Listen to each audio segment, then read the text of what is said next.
जी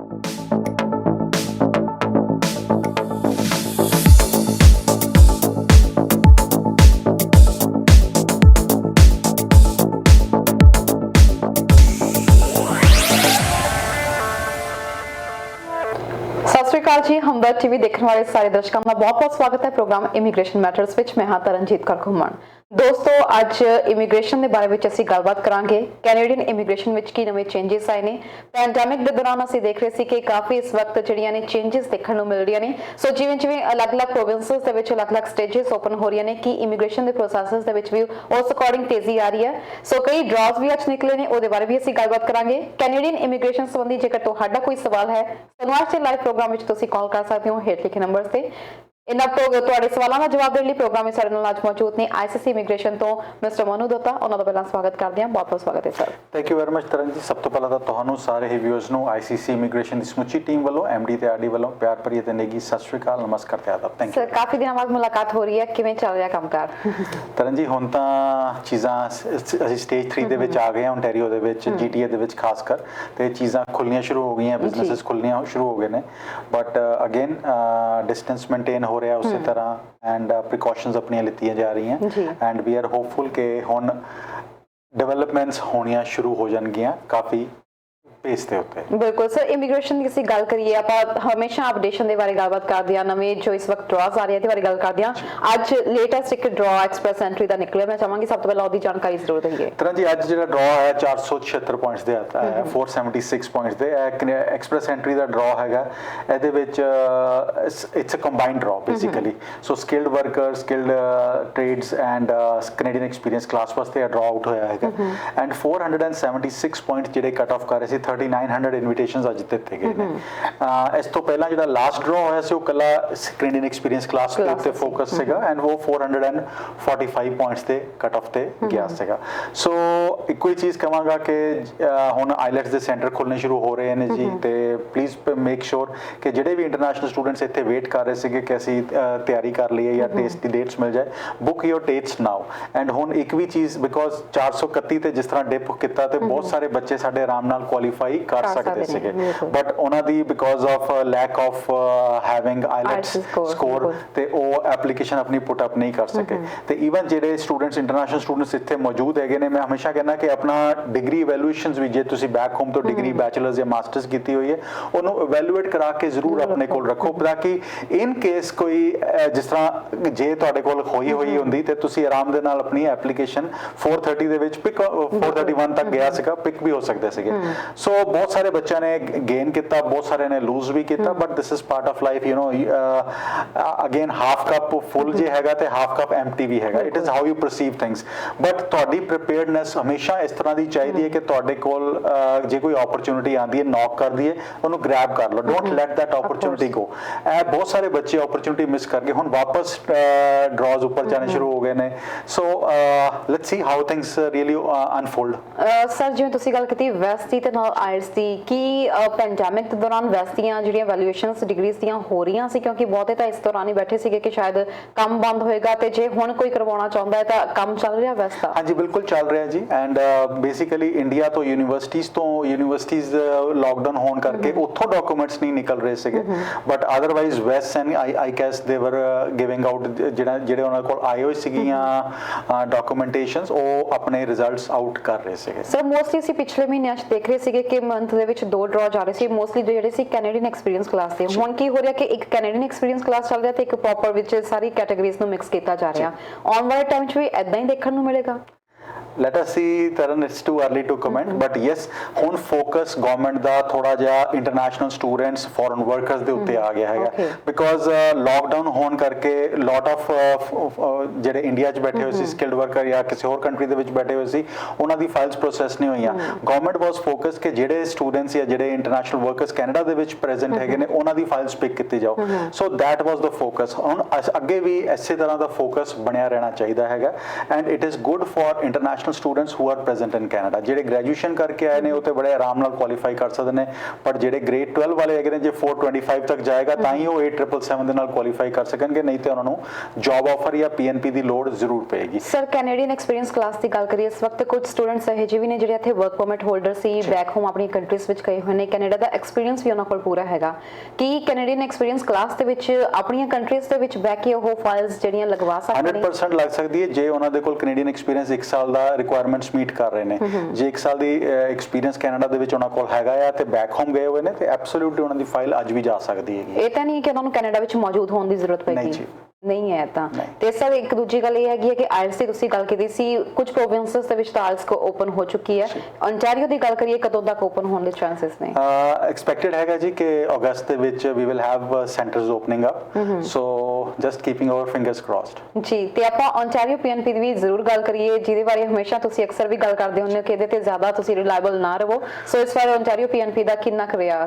ਤਰਨ ਜੀ 23 ਜੁਲਾਈ ਨੂੰ ontario PNP ਨੇ ਐਪਲੀਕੇਸ਼ਨਸ ਐਕਸੈਪਟ ਕੀਤੀਆਂ, ਬਟ ਇਹ ਐਪਲੀਕੇਸ਼ਨ ਜਿਹੜੀਆਂ ਐਕਸੈਪਟ ਕੀਤੀਆਂ ਉਹਨਾਂ ਵਾਸਤੇ ਸੀਗੀਆਂ ਜਿਨ੍ਹਾਂ ਦੇ ਕੋਲ ਘੱਟੋ ਘੱਟ 2 ਸਾਲ ਦਾ ਐਕਸਪੀਰੀਅੰਸ ਹੈਗਾ ਆ ਉਸ ਟ੍ਰੇਡ ਦੇ ਵਿੱਚ, ਉਸ ਆਫਰ ਦੇ ਵਿੱਚ। ਹੁਣ ਜਿਹੜੇ ਇੰਟਰਨੈਸ਼ਨਲ ਸਟੂਡੈਂਟਸ ਕੈਨੇਡਾ ਦੇ ਵਿੱਚ ਮੌਜੂਦ ਸੀਗੇ ਜਿਹੜੇ 2 ਸਾਲ ਐਕਸਪੀਰੀਅੰਸ ਲੈ ਚੁੱਕੇ ਨੇ, ਉਹ ਸਟੂਡੈਂਟ ਸਟਰੀਮ ਦੇ ਵਿੱਚ ਹੁਣ ਕੁਆਲੀਫਾਈ ਨਹੀਂ ਕਰਦੇ ਬਿਕੋਜ਼ 2 ਸਾਲ ਉਹਨਾਂ ਨੂੰ ਹੋ ਗਏ, ਬਟ 2 ਸਾਲ ਕੈਨੇਡੀਅਨ ਐਕਸਪੀਰੀਅੰਸ ਹੋਣ ਕਰਕੇ ਉਹ EMPLOYER ਡ੍ਰਿਵਨ ਸਟਰੀਮ ਦੇ ਵਿੱਚ as a skilled worker qualify ਕਰ ਗਏ। ਸੋ 1300 ਐਪਲੀਕੇਸ਼ਨਸ ਟੋਟਲ ਐਕਸੈਪਟ ਕੀਤੀਆਂ ਗਈਆਂ, but it was very good because government ਨੇ ਇੱਕ ਦਿਨ ਪਹਿਲਾਂ ontario PNP ਨੇ ਦੱਸ ਦਿੱਤਾ ਸੀ ਅਸੀਂ ਐਪਲੀਕੇਸ਼ਨ ਐਕਸੈਪਟ ਕਰਾਂਗੇ, ਤੇ even we were very lucky ਕਿ because we were able to put in all our applications in. So ਜਿਨ੍ਹਾਂ ਨੇ ਤਿਆਰੀਆਂ ਕੀਤੀਆਂ ਦੇ ਗॉट देयर ਐਪਲੀਕੇਸ਼ਨਸ, ਬਟ ਇੱਕੋ ਹੀ ਚੀਜ਼ ontario PNP ਦੇ ਵਿੱਚ ਤੇ ਜੇ ਤੁਹਾਡਾ ਇਸ ਟ੍ਰੇਡ ਦੇ ਵਿੱਚ ਆ ਜਿਹੜਾ ਇਸ ਟ੍ਰੇਡ ਹੈਗਾ ਇਹਦੇ ਵਿੱਚ ਤੁਹਾਡਾ ਜੇ ਤੁਸੀਂ ਉੱਥੇ ਕੰਮ ਨਹੀਂ ਕਰ ਰਹੇ ਤੇ EMPLOYER has to advertise that position for at least 4 weeks. ਜੇ ਉਹ ਪੋਜੀਸ਼ਨ ਐਡਵਰਟਾਈਜ਼ ਨਹੀਂ ਹੋਏਗੀ ਤੇ ਉਹ ਐਪਲੀਕੇਸ਼ਨ ਉਹ ਇਸ ਟ੍ਰੇਡ ਦੇ ਵਿੱਚ ਪਿਕ ਨਹੀਂ ਹੋਏਗੀ। ਸੋ ਇਹ ਥੋੜਾ ਜਿਹਾ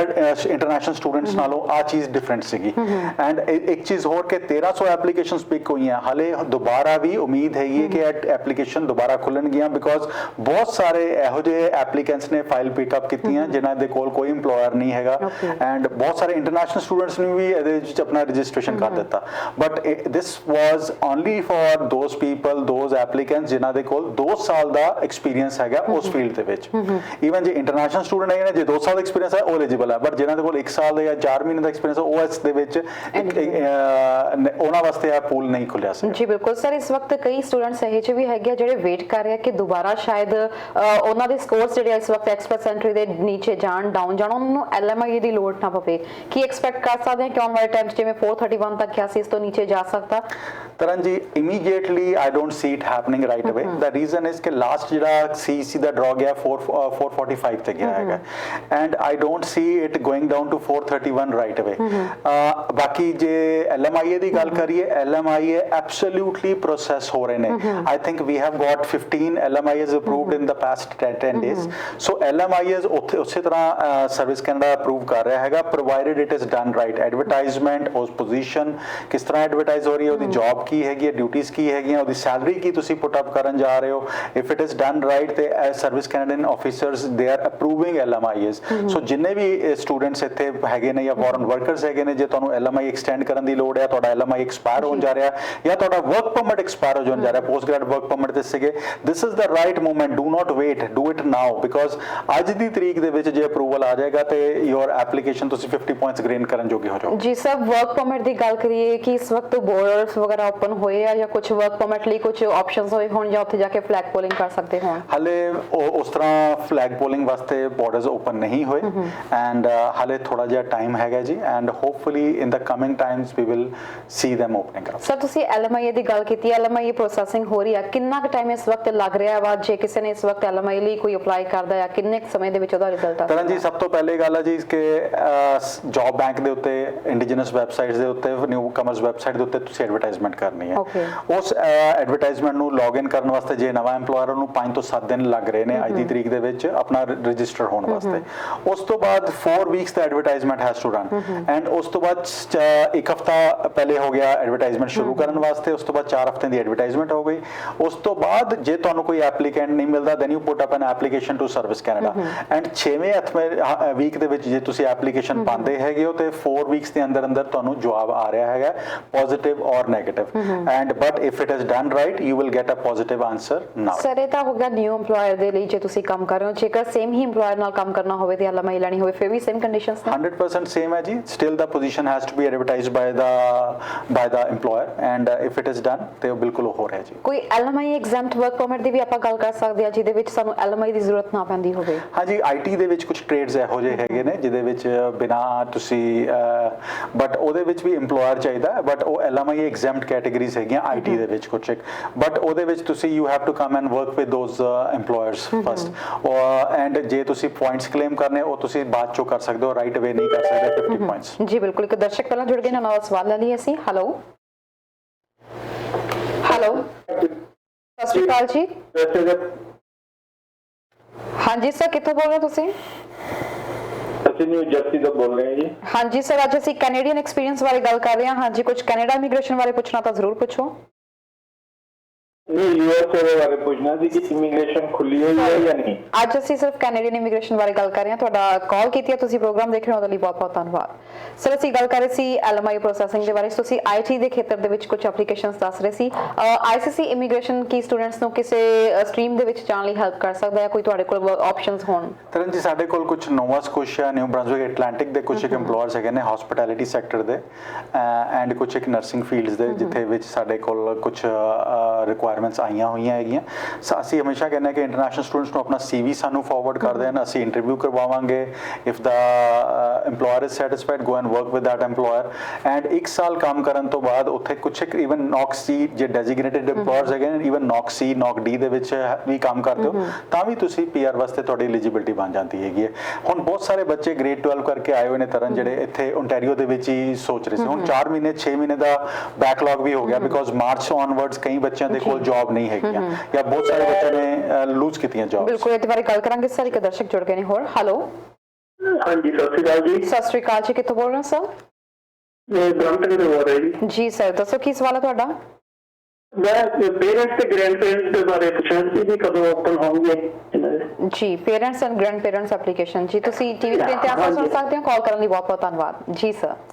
ਤਰਨ ਜੀ, ਅਸੀਂ ਗੱਲ ਕਰ ਰਹੇ ਸੀਗੇ ਕਿ ਗ੍ਰੈਂਡ ਪੇਰੈਂਟਸ ਹਾਲੇ ਐਪਲੀਕੇਸ਼ਨਸ ਨਹੀਂ ਐਕਸੈਪਟ ਹੋਣੀਆਂ ਸ਼ੁਰੂ ਹੋਈਆਂ ਜੀ ਐਂਡ ਹੋਪਫੁਲੀ ਜਲਦੀ ਹੋਣਗੀਆਂ। ਜਦੋਂ ਹੋਣਗੀਆਂ we will come and announce ਜਾਂ ਤੁਸੀਂ ਵੀ ਅਨਾਉਂਸਮੈਂਟ ਸੁਣ ਲੋਗੇ ਬਟ ਐਜ਼ ਆਫ ਟੁਡੇ ਉਹਦੇ ਤੇ ਉੱਤੇ ਕੋਈ ਅਪਡੇਟਸ ਨਹੀਂ ਹੈ। ਜੀ ਆਪਾਂ ਗੱਲ ਕਰ ਰਹੇ ਸੀ ਓਨਟਾਰੀਓ ਦੇ ਵਿੱਚ ਸਰ ਅਜੇ ਵੀ ਬਹੁਤ ਸਾਰੇ ਸਟੂਡੈਂਟਸ ਇਸ ਵਕਤ ਇਸ ਉਮੀਦ 'ਚ ਬੈਠੇ ਨੇ ਕਿ ਤੁਸੀਂ ਅਜੇ ਵੀ ਉਹਨਾਂ ਨੂੰ ਇਹ ਆਪਸ਼ਨ ਦੋਗੇ ਕਿ ਦੂਸਰੀਆਂ ਪ੍ਰੋਵਿੰਸਸ ਵਿੱਚ ਜਾ ਕੇ ਆਪਸ਼ਨਸ ਜਿਹੜੇ ਤਲਾਸ਼ਣ? 100% ਕਰਾਂਗੇ। ਗੱਲ ਕਰਾਂਗੇ ਸਰ। ਇੱਕ ਦਰਸ਼ਕ ਹੋਰ ਜੁੜ ਗਏ ਨੇ। ਹੈਲੋ ਹੈਲੋ, ਸਤਿ ਸ਼੍ਰੀ ਅਕਾਲ ਜੀ। ਸਤਿ ਸ਼੍ਰੀ ਅਕਾਲ ਜੀ, ਕਿੱਥੋਂ ਬੋਲ ਰਹੇ ਹੋ ਜੀ?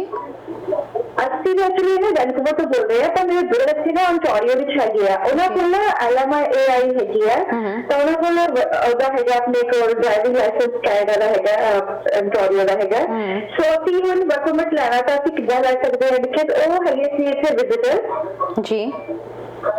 ਤੇ ਅਸੀਂ ਹੁਣ ਕਿੱਦਾਂ ਮਤਲਬ ਕਿਉਂਕਿ ਬਾਰਡਰ ਤਾਂ ਖੁੱਲੇ ਨਹੀਂ ਹੈਗੇ ਸੋ ਕੋਈ ਹੋਰ ਆਪਸ਼ਨ ਹੈਗੀ ਹੈ ਵਿਜ਼ਿਟਰ ਵਾਲੇ ਕੋਲ ਕਿ ਕੁਝ ਲੈ ਸਕਦੇ ਆ ਇੱਥੇ ਦੇ ਵਰਕ ਪਰਮਿਟ? ਜੀ ਤੁਸੀਂ ਕੁਝ ਪੁੱਛਣਾ ਹੈ ਆਨਸਰ ਦੇਈਏ। ਤੁਸੀਂ ਟੀਵੀ ਸਕਰੀਨ ਤੇ ਆਨਸਰ ਸੁਣ ਸਕਦੇ ਹੋ ਜੀ। ਕਾਲ ਕਰਨ ਲਈ ਬਹੁਤ-ਬਹੁਤ ਧੰਨਵਾਦ। ਇੱਕ ਦਰਸ਼ਕ ਹੋਰ ਜੁੜ ਗਏ ਨੇ। ਹੈਲੋ ਹੈਲੋ, ਸਤਿ ਸ਼੍ਰੀ ਅਕਾਲ ਜੀ। ਸਤਿ ਸ਼੍ਰੀ ਅਕਾਲ ਜੀ। ਹਾਂਜੀ, ਕਿੱਥੋਂ ਬੋਲ ਰਹੇ ਮੈਮ? ਮੈਂ ਐਬਟਸਫੋਰਡ ਤੋਂ ਬੋਲ ਰਹੀ ਹਾਂ ਜੀ। ਜੀ ਦੱਸੋ ਕੀ ਸਵਾਲ ਹੈ? ਮੈਂ ਮੈਮ ਪੁੱਛਣਾ ਚਾਹੁੰਦੀ ਹਾਂ ਜੀ ਜਿਹੜਾ ਕੇਅਰ ਗਿਵਰ ਦਾ ਹੈਗਾ ਚਾਈਲਡ ਕੇਅਰ ਗਿਵਰ 'ਚ ਉਹਦੇ ਲਈ ਰਿਕੁਆਇਰਮੈਂਟਸ ਪੁੱਛਣੀਆਂ ਵੀ ਕੀ ਐਲੀਜੀਬਿਲਟੀ ਹੈ ਵੀ ਵਰਕ ਪਰਮਿਟ ਲੈਣ ਲਈ? ਜੀ ਇਕੱਲੀ BA ਚਾਹੀਦੀ ਹੈ ਜਾਂ ਨਾਲ ਉਹਦੇ ਐਕਸਪੀਰੀਅੰਸ ਵੀ ਚਾਹੀਦਾ ਜੀ? ਜੀ ਸਰ, ਤੁਸੀਂ ਕੁਝ ਪੁੱਛਣਾ? ਜੀ ਤੁਸੀਂ ਟੀਵੀ ਸਕਰੀਨ ਤੇ ਆਨਸਰ ਸੁਣ ਸਕਦੇ ਹੋ ਜੀ। ਕਾਲ ਕਰਨ ਲਈ ਬਹੁਤ-ਬਹੁਤ ਧੰਨਵਾਦ। ਪਹਿਲਾਂ ਜਿਨ੍ਹਾਂ ਦੀ ਸਰ ਕਾਲ ਆਈ ਸੀ ਜਿਨ੍ਹਾਂ ਨੇ ਓਨਟਾਰੀਓ ਦਾ ਪੁੱਛਿਆ ਸੀ ਕਿ ਡਰਾਈਵਿੰਗ ਲਾਇਸੈਂਸ ਹੈ ਤੇ ਜੀ ਉਹਨਾਂ ਦੇ ਕੋਲ LMI ਹੈਗਾ ਤੇ ਉਹ ਵਰਕ ਪਰਮਿਟ ਵਾਸਤੇ ਉਹਨਾਂ ਦੀ ਆਨਲਾਈਨ ਐਪਲੀਕੇਸ਼ਨ ਲੱਗ ਸਕਦੀ ਹੈਗੀ ਹੈ ਬਟ ਆਨਲਾਈਨ ਦੇ ਵਿੱਚ ਇਟਸ ਬੈਟਰ ਜੇ ਤੇ ਉਹਨਾਂ ਦਾ LMI ਐਕਸਪਾਇਰ ਹੋ ਰਿਹਾ ਤੇ ਉਹਨਾਂ ਦਾ ਵਰਕ ਪਰਮਿਟ ਐਕਸਪਾਇਰ ਹੋਣ ਜਾ ਰਿਹਾ ਹੈਗਾ, ਵਿਜ਼ਟਰ ਵੀਜ਼ਾ ਐਕਸਪਾਇਰ ਹੋਣ ਜਾ ਰਿਹਾ ਤੇ ਉਹ ਰੀਨਿਊ ਕਰਾ ਲੈਣਾ ਚਾਹੀਦਾ ਹੈਗਾ ਐਂਡ ਵੇਟ ਕਰ ਲੈਣੀ ਚਾਹੀਦੀ ਹੈ ਬਿਕੋਜ਼ ਬਾਰਡਰ ਖੁੱਲਣ ਤੇ ਹੀ would be eligible to go to the border and get a work permit. ਜੀ ਜੀ। ਬਟ ਜੇ ਉਹਨਾਂ ਦੇ ਕੋਲ ਐਕਸਪੀਰੀਅੰਸ ਹੈਗਾ ਆ ਬੈਕ ਹੋਮ ਦਾ ਤਾਂ ਚਾਂਸਸ ਉਹਨਾਂ ਦੇ ਕਾਫੀ ਬ੍ਰਾਈਟ ਹੈਗੇ ਨੇ। ਜੇ ਉਹਨਾਂ ਦੇ ਕੋਲ ਬੈਕ ਹੋਮ ਦਾ ਐਕਸਪੀਰੀਅੰਸ ਨਹੀਂ ਹੈਗਾ ਤੇ ਆਫੀਸਰ ਮਾਈਟ ਕੁਐਸਚਨ ਕਿ ਤੁਹਾਨੂੰ ਕਿਸ ਤਰ੍ਹਾਂ LMIA ਮਿਲਿਆ, ਤੁਸੀਂ ਕੀ ਕੀਤਾ ਸੀਗਾ, ਤੇ ਸਿਰਫ ਲਾਇਸੈਂਸ ਹੋਣਾ ਕਾਫੀ ਨਹੀਂ ਹੈਗਾ। ਬਿਕੋਜ਼ ਹੋ ਸਕਦਾ LMIA ਦੇ ਵਿੱਚ ਜਦੋਂ ਤੁਸੀਂ ਐਪਲੀਕੇਸ਼ਨ EMPLOYER ਨੇ ਪਾਈ ਹੋਵੇ ਤਾਂ ਉਹਨੇ ਲਿਖਿਆ ਹੋਵੇ ਕਿ ਮੈਨੂੰ 1 ਸਾਲ ਦਾ ਜਾਂ 2 ਸਾਲ ਦਾ ਐਕਸਪੀਰੀਅੰਸ ਚਾਹੀਦਾ ਹੈਗਾ। ਜੇ ਬ੍ਰੈਂਡ ਨਿਊ ਐਕਸਪੀਰੀਅੰਸ ਵਾਲੇ ਡਰਾਈਵਰ ਐਕਸੈਪਟ ਕੀਤੇ ਜਾ ਰਹੇ ਤਾਂ ਦੈਟਸ ਅ ਸੈਪਰੇਟ ਸਟੋਰੀ।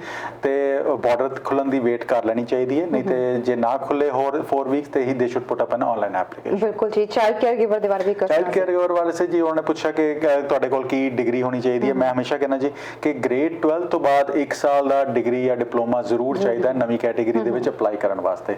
ਸੋ ਜੇ ਬੈਚਲਰਸ ਕੀਤੀ ਹੋਈ it is good and experience ਮੈਂ ਹਮੇਸ਼ਾ ਕਹਿੰਦਾ ਜੀ ਜੇ ਚਾਈਲਡ ਕੇਅਰ ਦੇ ਵਿੱਚ ਤੁਸੀਂ ਜਾ ਰਹੇ ਹੋ, ਡਿਪਲੋਮਾ ਕੀਤਾ ਹੋਇਆ ਜਾਂ ਐਕਸਪੀਰੀਅੰਸ ਨਹੀਂ ਹੈਗਾ ਤੇ ਤੁਹਾਨੂੰ EMPLOYER ਕਿਉਂ ਲੈ ਰਿਹਾ ਹੈਗਾ। ਸੋ ਆਫੀਸਰ ਦੇ ਕੁਐਸਚਨਸ ਬਣ ਜਾਂਦੇ ਹੈਗੇ ਨੇ। ਸੋ ਐਕਸਪੀਰੀਅੰਸ ਜੇ ਹੋਏਗਾ, ਆਈਲੈਟਸ ਕੀਤਾ ਹੋਏਗਾ ਤੇ it is always N added advantage and ਉਹਦੇ ਵਿੱਚ ਤੁਹਾਡੇ ਵੀਜ਼ਾ ਲੱਗਣ ਦੇ ਚਾਂਸਸ ਕਾਫੀ ਵੱਧ ਜਾਂਦੇ ਨੇ ਜੀ। ਆਊਟ ਆਫ ਇੰਟੀਰੀਅਰ ਅਸੀਂ ਗੱਲ ਕਰ ਰਹੇ ਸੀਗੇ ਕਿ ਕੀ ਆਪਸ਼ਨਸ ਹੋ ਸਕਦੇ ਸਟੂਡੈਂਟਸ ਦੇ ਲਈ। ਬਿਲਕੁਲ ਜੀ। ਆਊਟ ਆਫ ਓਨਟਾਰੀਓ ਅਸੀਂ ਗੱਲ ਕਰ ਰਹੇ ਸੀਗੇ ਕਿ all provinces are good because Ontario ਦੇ ਵਿੱਚ ਤੇ ਹਲੇ ਇੰਟਰਨੈਸ਼ਨਲ ਸਟੂਡੈਂਟਸ ਦੀਆਂ 1250 ਐਪਲੀਕੇਸ਼ਨ ਇੱਕ ਵਾਰੀ ਪਿਕ ਹੋ ਚੁੱਕੀਆਂ ਹੈਗੀਆਂ।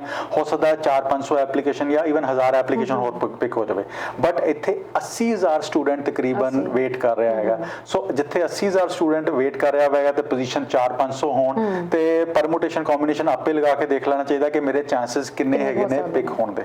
ਹੁਣ ਗੱਲ ਕਰੀਏ ਕਿ ਬਾਕੀ ਪ੍ਰੋਵਿੰਸਸ ਦੇ ਵਿੱਚ ਅਟਲਾਂਟਿਕ ਪ੍ਰੋਵਿੰਸਸ ਦੇ ਵਿੱਚ ਜਾਂ ਅਸੀਂ ਸੈਸਕੈਚੁਅਨ ਮੈਨੀਟੋਬਾ ਦੀ ਗੱਲ ਕਰੀਏ, ਜੇ ਉੱਥੇ ਜਾ ਕੇ ਤੁਸੀਂ ਕੰਮ ਕਰਦੇ ਹੋ ਤੇ EMPLOYER ਸਪੋਰਟ ਕਰਦਾ ਤੇ 9 ਮੰਥਸ ਦੇ ਬਾਅਦ ਤੁਸੀਂ ਕੁਆਲੀਫਾਈ ਕਰ ਸਕਦੇ ਹੋ। ਹੁਣ ਅਟਲਾਂਟਿਕ ਪ੍ਰੋਵਿੰਸਸ ਦੇ ਵਿੱਚ ਇਵਨ ਕੁਝ ਇੱਕ ਟ੍ਰੇਡਸ ਇਹੋ ਜਿਹੇ ਹੈਗੇ ਨੇ ਜੇ EMPLOYER ਕੁਆਲੀਫਾਈਡ ਹੈਗਾ, ਡੈਜ਼ਿਗਨੇਟਿਡ EMPLOYER ਹੈਗਾ ਜਿਹਦੀ ਮਨਜ਼ੂਰਸ਼ੁਦਾ ਹੈਗਾ ਆ ਓਨਟਾਰੀਓ ਅਟਲਾਂਟਿਕ PNPs ਦੇ ਵੱਲੋਂ ਤੇ ਉਹ ਇਵਨ ਨੌਕ C ਦੇ D ਦੀ ਵੀ ਜੌਬ ਦਿੰਦੇ ਤਾਂ ਵੀ ਤੁਹਾਡੀ PR ਪੋਸੀਬਲ ਹੈਗੀ। ਆਫਟਰ 1 ਈਅਰ ਤੁਸੀਂ PNP ਵਾਸਤੇ ਐਲੀਜੀਬਲ ਹੋ ਜਾਓਗੇ। ਖਾਸ ਕਰ ਤਰਨ ਜੀ ਜਿਹੜੇ ਬੱਚੇ ਗ੍ਰੇਡ 12 ਕਰਕੇ ਆਏ ਹੋਏ ਨੇ ਆਈਲੈਟਸ ਦੇ ਵਿੱਚ ਵੀ 8777 ਨਹੀਂ ਲੈ ਸਕਦੇ ਜਾਂ 6 ਬੈਂਡਸ ਹੀ ਲੈ ਸਕਦੇ ਹੋ ਤੇ ਓਨਟਾਰੀਓ ਵਿੱਚ ਤੁਹਾਡਾ ਇਵਨ LMIA ਲੈ ਲੋਗੇ ਤਾਂ ਵੀ ਤੁਹਾਡੀ ਐਪਲੀਕੇਸ਼ਨ ਪਿਕ ਹੋਣ ਦੇ ਚਾਂਸਸ ਕਾਫੀ ਘੱਟ ਹੈਗੇ ਨੇ।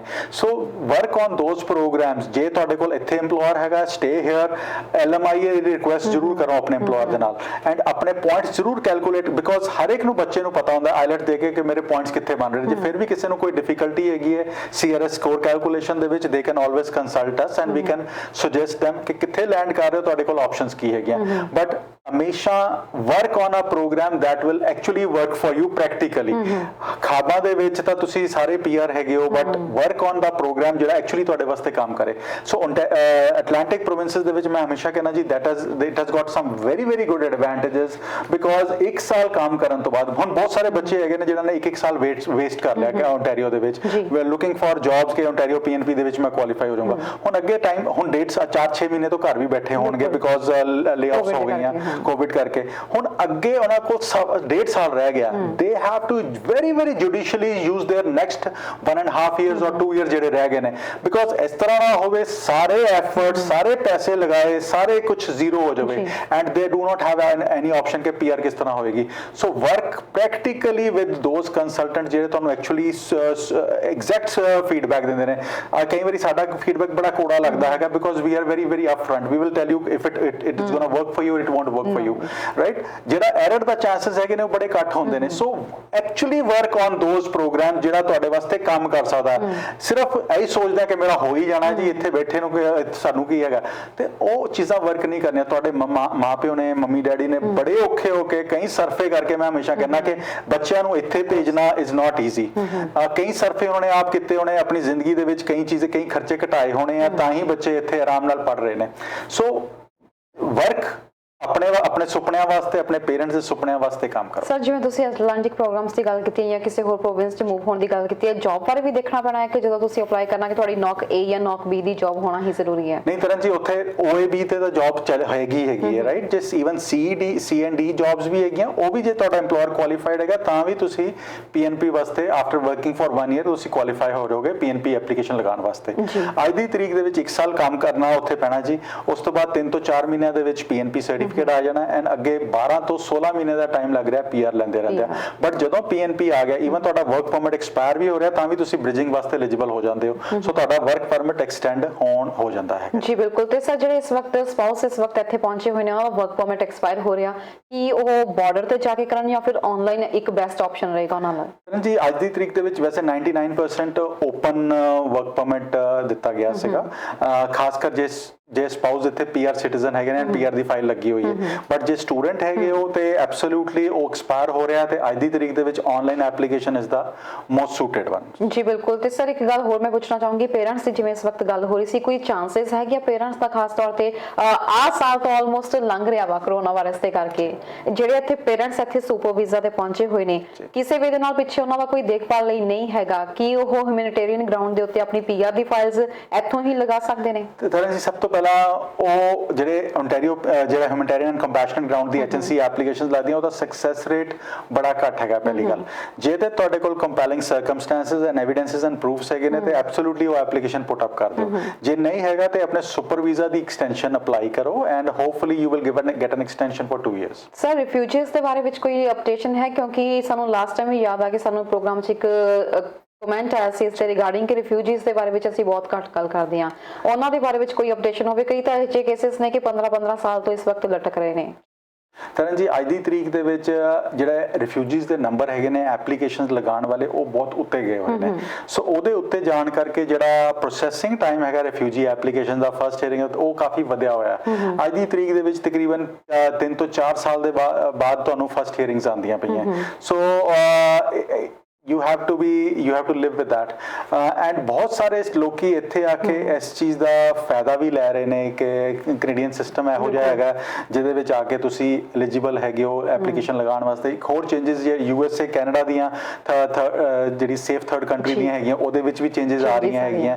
ਸੋ ਹੁਣ ਈਵਨ ਜਿਹੜੇ USA ਜੇ ਪਹਿਲੇ ਚਲੇ ਜਾਂਦੇ ਸੀ ਐਪਲੀਕੈਂਟ, ਉਹ ਕੈਨੇਡਾ ਆ ਕੇ ਸਟ੍ਰੇਟ ਬਾਰਡਰ ਤੇ ਆ ਕੇ ਅਪਲਾਈ ਨਹੀਂ ਕਰ ਸਕਦੇ, ਹੁਣ ਉਹਨਾਂ ਦੀ ਵੀ ਐਲੀਜੀਬਿਲਟੀ ਬਣਨ ਵਾਲੀ ਹੈਗੀ ਹੈ। ਸੋ ਕਾਫੀ ਸਾਰੀ ਰਿਫਿਊਜੀਜ਼ ਵਾਸਤੇ ਫੇਵਰੇਬਲ ਚੀਜ਼ਾਂ ਹੋਣ ਆ ਰਹੀਆਂ। ਜੇ ਕੋਈ ਵੀ ਐਪਲੀਕੈਂਟ ਇਹੋ ਜਿਹਾ ਹੈਗਾ ਜੇ ਰਿਫਿਊਜੀ ਬਾਰੇ ਕੋਈ ਇਨਫੋਰਮੇਸ਼ਨ ਲੈਣਾ ਚਾਹੁੰਦਾ, ਤੇ ਅਸੀਂ ਹਮੇਸ਼ਾ ਕਹਿੰਦੇ ਕਿ ਸਾਡੇ ਨਾਲ ਸਾਡੇ ਆਫਿਸ ਦੇ ਵਿੱਚ ਕੰਟੈਕਟ ਕਰੋ and we will go through your case and suggest you ਕਿ ਤੁਸੀਂ ਕਿੱਥੇ, ਤੁਹਾਡੇ ਕੋਲ ਕੀ ਆਪਸ਼ਨਸ ਹੈਗੀਆਂ, ਤੁਸੀਂ ਕੀ ਕਰ ਸਕਦੇ। ਸਰ ਬਾਇਓਮੈਟ੍ਰਿਕਸ ਕਦੋਂ ਤੋਂ ਓਪਨ ਹੋਣ ਵਾਲੇ ਨੇ? ਕਿਉਂਕਿ ਬਾਇਓਮੈਟ੍ਰਿਕਸ ਦੇ ਉੱਤੇ ਬਹੁਤੇ ਹਜੇ ਇਸ ਵਕਤ ਵੇਟ ਕਰ ਰਹੇ ਨੇ ਕਿ ਓਪਨ ਕਦੋਂ ਹੋ ਸਕਦਾ ਹੈ। ਜੀ ਕੋਈ ਸ਼ੱਕ ਨਹੀਂ ਜੀ, ਤਾਂ ਬਾਇਓਮੈਟ੍ਰਿਕਸ ਦੇ ਉੱਤੇ ਕਾਫੀ ਸਾਰੇ ਐਪਲੀਕੈਂਟਸ ਵੇਟ ਕਰ ਰਹੇ ਨੇ। ਦੇ ਆਰ ਵੇਟਿੰਗ ਕਿ ਕਦੋਂ ਫਾਈਲ ਲਗਾ ਸਕਣਗੇ ਆਪਣੀ, ਬਟ ਐਗਜ਼ੈਂਪਸ਼ਨ ਮਿਲੀ ਹੋਈ ਹੈ। ਹਾਂ, ਪ੍ਰੋਸੈਸਿੰਗ ਜਦ ਫਾਈਨਲ ਹੋਏਗੀ ਉਸ ਤੋਂ ਪਹਿਲਾਂ ਬਾਇਓਮੈਟ੍ਰਿਕਸ ਦੀ ਲੋੜ ਹੋਏਗੀ। Hopefully soon that will also happen. Program ਵੀ ਖਤਮ ਹੋਣ ਵਾਲਾ ਹੈ ਤੇ ਇੰਟਰਨੈਸ਼ਨਲ ਸਟੂਡੈਂਟਸ ਜਿਹੜੇ ਇਸ ਵਕਤ ਸਟਕ ਹੋਏ ਨੇ ਆਪਣੀਆਂ ਹੋਮ ਕੰਟਰੀਜ਼ ਦੇ ਵਿੱਚ, ਉਹਨਾਂ ਨੂੰ ਕੁਝ ਕਹਿਣਾ ਚਾਹਾਂਗੇ? ਤਰਨ ਜੀ ਅੱਜ ਦੀ ਤਰੀਕ ਦੇ ਵਿੱਚ ਆਨਲਾਈਨ ਕਲਾਸਿਸ ਦਾ ਹੀ ਚੱਲ ਰਿਹਾ ਹੈਗਾ ਐਂਡ ਹੋਪਫੁਲੀ ਜੇ ਤੁਸੀਂ 2 ਸਮੈਸਟਰਸ ਇੰਡੀਆ ਬੈਠੇ ਜਾਂ ਕਿਸੇ ਜਿਸ ਕੰਟਰੀ ਤੋਂ ਵੀ ਤੁਸੀਂ ਹੈਗੇ ਉਹ ਕਰ ਲੈਂਦੇ ਹੋ, ਸਟਿਲ ਤੁਸੀਂ ਪੋਸਟ ਗ੍ਰੈਡ ਵਰਕ ਪਰਮਿਟ ਵਾਸਤੇ ਐਲੀਜੀਬਲ ਹੈਗੇ ਹੋ। ਬਹੁਤ ਸਾਰੀ ਰਿਜ਼ੈਂਟਮੈਂਟ ਇਸ ਟਾਈਮ ਸਟੂਡੈਂਟਸ ਦੇ ਵਿੱਚ ਬਣੀ ਹੋਈ ਹੈ ਕਿ ਅਸੀਂ ਫੀਸ ਤਾਂ ਪੇ ਕਰ ਰਹੇ ਹਾਂ ਤੇ ਕੈਨੇਡਾ ਜਾ ਨਹੀਂ ਪਾ ਰਹੇ, ਬਟ ਜੇ ਕੈਨੇਡਾ ਆ ਨਹੀਂ ਪਾ ਰਹੇ, ਫੀਸ ਤਾਂ ਪੇ ਕਰ ਰਹੇ ਹੋ, ਪੜ੍ਹਾਈ ਵੀ ਕਰ ਰਹੇ ਹੋ ਤੁਸੀਂ ਉਹਦੇ ਨਾਲ, ਬਟ ਹਾਂ ਤੁਸੀਂ ਜੌਬ ਨਹੀਂ ਕਰ ਪਾ ਰਹੇ। ਬਟ ਜੌਬ ਨਹੀਂ ਕਰ ਪਾ ਰਹੇ ਉਸ ਤਰ੍ਹਾਂ ਤੁਹਾਡੇ ਖਰਚੇ ਵੀ ਨਹੀਂ ਹੈਗੇ, ਤੁਸੀਂ ਇੱਥੇ ਆ ਕੇ ਰੈਂਟ ਤੇ ਘਰ ਵੀ ਨਹੀਂ ਲਿੱਤਾ ਹੋਇਆ, ਤੁਸੀਂ ਗ੍ਰੋਸਰੀਜ਼ ਵਗੈਰਾ ਬਾਕੀ ਚੀਜ਼ਾਂ ਦੇ ਉੱਤੇ ਨਹੀਂ ਕਰ ਰਹੇ। Absolutely in coming times, in coming months, hopefully in September we'll ਹੀ, ਬਿਕੋਜ਼ ਅਗਸਤ ਦੇ ਐਂਡ ਤੱਕ ਤਾਂ ਬੰਦ ਹੈਗਾ ਸਾਰਾ ਕੁਝ, ਟਰੈਵਲ ਰਿਸਟ੍ਰਿਕਸ਼ਨਸ ਹੈਗੀਆਂ ਇਨ ਪਲੇਸ। ਸੈਪਟੈਂਬਰ ਦੇ ਵਿੱਚ ਵੀ ਆਰ ਐਕਸਪੈਕਟਿੰਗ कि restrictions हट जाएंगे and hopefully we will have these people, these students come into Canada and work and study here। ਬਿਲਕੁਲ ਜੀ। ਤੇ ਸਮਾਵੀ ਸਮਾਪਤੀ ਦਾ ਦਰਸ਼ਕਾਂ ਨੂੰ ਕੁਝ ਕਹਿਣਾ ਚਾਹੋਗੇ? ਇੱਕੋ ਚੀਜ਼ ਤਰਨ ਜੀ ਕਿ ਕੋਈ ਵੀ ਇਮੀਗ੍ਰੇਸ਼ਨ ਦੀ ਐਡਵਾਈਸ ਲੈਣਾ ਚਾਹੁੰਦੇ ਹੋ ਤਾਂ ਇੱਕ ਵਾਰੀ ICC ਇਮੀਗ੍ਰੇਸ਼ਨ ਤੇ ਟੀਮ ਨਾਲ ਜ਼ਰੂਰ ਸੰਪਰਕ ਕਰੋ। We are a team that is known for crystal clear and transparent advice। 2007 ਤੋਂ ਅਸੀਂ ਇਮੀਗ੍ਰੇਸ਼ਨ ਸਰਵਿਸਿਜ਼ ਪ੍ਰੋਵਾਈਡ ਕਰ ਰਹੇ ਹਾਂ and a team which is known for crystal clear and transparent advice। RD and MD ਤੋਂ ਇਲਾਵਾ ਸਾਡੇ office ਦੇ ਵਿੱਚ ਹੋਰ ਵੀ ਰੈਗੂਲੇਟਡ ਕੰਸਲਟੈਂਟਸ ਹੈਗੇ ਨੇ and team which is thorough professional। ਜੇ ਕੋਈ ਚੀਜ਼ ਹੋ ਸਕਦੀ ਹੈ ਵੀ ਟੈਲ ਯੂ, ਜੇ ਚੀਜ਼ ਨਹੀਂ ਹੋ ਸਕਦੀ we tell you that as well ਕਿ ਭਾਈ ਟਾਈਮ ਤੇ ਪੈਸਾ ਖਰਾਬ ਨਾ ਕਰੋ। ਐਂਡ ਖਾਸ ਕਰ ਇੰਟਰਨੈਸ਼ਨਲ ਸਟੂਡੈਂਟਸ, ਜੇ ਤੁਹਾਡਾ 2 ਸਾਲ ਤੋਂ ਘੱਟ ਸਮਾਂ ਰਹਿ ਗਿਆ ਹੈਗਾ, ਵਰਕ ਸੀਰੀਅਸਲੀ ਐਂਡ ਸਿੰਸੀਅਰਲੀ ਕਿ ਤੁਹਾਡੇ ਵਾਸਤੇ, ਥਿੰਕ ਸੀਰੀਅਸਲੀ ਐਂਡ ਸਿੰਸੀਅਰਲੀ ਕਿ ਤੁਹਾਡੇ ਵਾਸਤੇ ਕਿਹੜੀਆਂ ਆਪਸ਼ਨਸ ਵਰਕ ਕਰਨਗੀਆਂ ਐਂਡ ਕਿਸੇ ਕੰਸਲਟੈਂਟ ਲਾਇਰ ਦੀ ਸਲਾਹ ਜ਼ਰੂਰ ਲਓ ਐਂਡ ਡੂ ਨਾਟ ਵੇਸਟ ਕਿ ਇੱਥੇ ਬੈਠੇ ਹੀ ਕਿ ਸੋਚਦੇ ਰਹੋ ਕਿ ਹੋ ਜਾਏਗਾ। ਸੋ ਪ੍ਰੈਕਟੀਕਲੀ ਉਹਦੇ ਤੇ ਸੋਚਣਾ ਤੇ ਕੰਮ ਕਰਨਾ ਸ਼ੁਰੂ ਕਰੋ। ਬਿਲਕੁਲ ਜੀ, ਬਹੁਤ ਬਹੁਤ ਸ਼ੁਕਰੀਆ ਸ਼ੁਕਰੀਆ ਸਰ ਸਾਡੇ ਸਟੂਡੀਓ ਵਿੱਚ ਆਏ ਤੇ ਜਾਣਕਾਰੀ ਦਿੱਤੀ। Thank you very much. So ਦੋਸਤੋ ਇਸ ਵਕਤ ਅਸੀਂ ਸਾਰੇ ਜਾਣਦੇ ਹਾਂ ਕਿ ਇਮੀਗ੍ਰੇਸ਼ਨ ਦੇ ਪ੍ਰੋਸੈਸ ਵਿੱਚ ਹਰ ਰੋਜ਼ ਨਵੀਆਂ ਅਪਡੇਸ਼ਨਸ ਆ ਰਹੀਆਂ ਨੇ, ਸੋ ਇੱਕ ਭਰੋਸੇਮੰਦ ਕੰਸਲਟੈਂਟ ਦੀ ਸਲਾਹ ਜ਼ਰੂਰ ਲਓ। ਸੋ ਤੁਸੀਂ ICSE ਇਮੀਗ੍ਰੇਸ਼ਨ ਨੂੰ ਸੰਪਰਕ ਸਾਧਨਾ ਚਾਹੁੰਦੇ ਹੋ, ਫੋਨ ਨੰਬਰ ਤੁਹਾਨੂੰ ਨੀਚੇ ਪ੍ਰੋਵਾਈਡ ਕੀਤੇ ਗਏ ਨੇ, ਇੱਥੇ ਕਾਲ ਕਰਕੇ ਤੁਸੀਂ ਮਨੂ ਦੱਤਾ ਜੀ ਨਾਲ ਗੱਲਬਾਤ ਕਰ ਸਕਦੇ ਹੋ। ਫਿਲਹਾਲ ਪ੍ਰੋਗਰਾਮ ਦੇਖਣ ਲਈ ਬਹੁਤ ਬਹੁਤ ਧੰਨਵਾਦ। ਦੇਖਦੇ ਰਹੋ ਹਮਦਰਦ TV। ਸਤਿ ਸ਼੍ਰੀ ਅਕਾਲ।